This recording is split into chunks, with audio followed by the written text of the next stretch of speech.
আমাদের প্রয়াত নেতা জিয়াউর রহমানকে। সাথীরা, বন্ধুরা, আপনারা জানেন গত 4 দিনে বাংলাদেশে যা ঘটেছে তাতে বিশ্ব বিবেক স্তম্ভিত। এই ঘটনা 52 ভাষার আন্দোলনকে ম্লান করে দিয়েছে।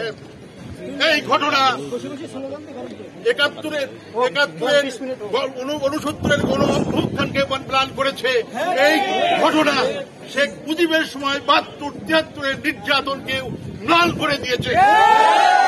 সাথীরা, বন্ধুরা, আপনারা জানেন ছাত্ররা তাদের ন্যায্য দাবি কোটা সংস্কার চেয়েছিল। সেই কোটা সংস্কারের ব্যাপারে এই সরকার গত 4 দিন কোনো কথা না বলে বিভিন্ন রকম উস্কানিমূলক বক্তব্য দিয়ে এই কোমলমতি শিশুদেরকে, এই কোমলমতি ছাত্রীদেরকে উস্কিয়ে নিয়ে যে ঘটনা ঘটেছে সারা বাংলাদেশে,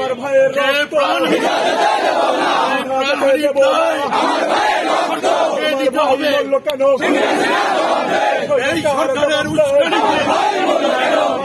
উস্কানির কারণে এই সরকারের